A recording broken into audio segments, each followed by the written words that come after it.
So I got an 1851 Navy pistol. Now exactly what that means, I don't really know. And here you have the barrel assembly. This is the only part I didn't take apart, and there was no reason for it. Everything was in good working condition. I just oiled that up. So this is not my firearm. I don't know anything about it. I've actually never even shot a black powder firearm in my entire life. It says made in Italy. It says F.LLI Pietta. So whatever that means in Italiano. I'm gonna guess this is not a super high-end reproduction on a gun, but it is done, from what I'm looking at, it looks like it's done fairly well, even though it is fairly simple. Just an engineering marvel. Now, I don't know the term for this, but it's like the cylinder latch. This bar right here comes up through that hole. Is that the bangy thingy? The trigger? Yeah. Right here. Oh. That's the trigger, or bangy thingy. But this will connect into the cylinder and stop and make sure that it indexes properly, and that it doesn't spin unless you're loading it. That's what that little piece does. This is the actuator, so that as it comes up, it engages into these teeth. But anyway, that's what spins the cylinder. So I've got my assembly lube on there. I'm gonna sit this piece and just connect that back in. This piece is gonna go into this area where that brass has been hogged out. It's spring loaded. It was a little kind of weird when I was taking it apart because I couldn't figure out why I couldn't just pull this hammer out. And then I realized when I pulled that piece out, it was spring loaded in there. We're just gonna put this screw through here.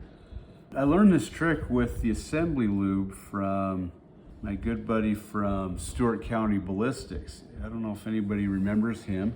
I discovered him because he was shooting, I think, a transfer case from a Chevy truck one time, and I thought that was the coolest thing on earth. I'm like, that's exactly the kind of stuff I like to do. You need this cylinder catch right here to go into that hole. We just drop that into place right there, and then drop that pin into place. Now we have the trigger, and we're gonna just orientate that like so. Put a little bit of oil. We're just gonna take this pin and work that, okay, there, got that now.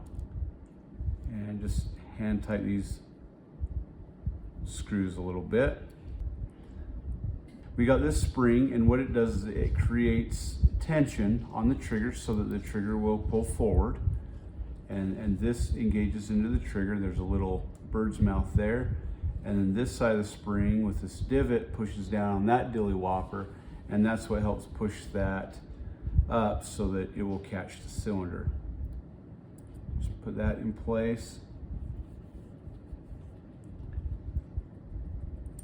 And then we put that screw in. And then we tighten all these screws up. That is now assembled. I'm going to take this plate right here, and I am going to refasten that plate with these screws. So I've gone through, tightened all the screws, got them where I need to be. The nearly completed pistol frame. This main spring attaches with a single screw on the back side of there, and this little groove right here where that wheel rides and sits right there. Now that wheel, I think, does two things. It reduces the friction on the spring, and then it also keeps it guided within that track. So you've got to be careful because you've got steel screws in brass threads. So you could easily strip these screws out, so you don't want to over torque them. Get that screw started. Get it in there a little ways so it's not just going to pop out.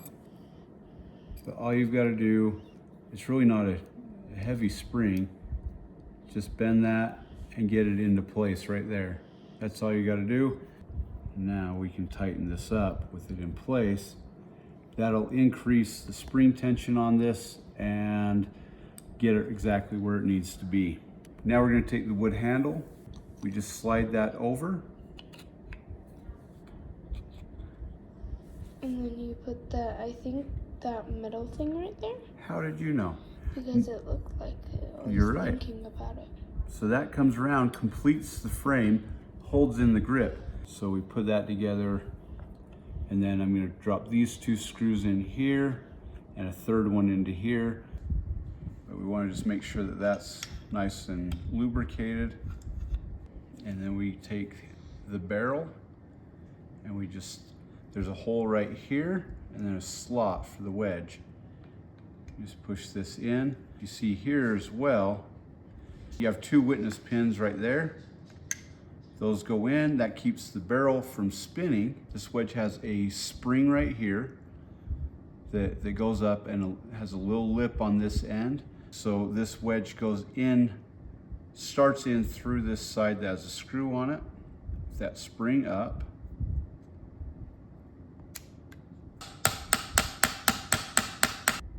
This was a first for me.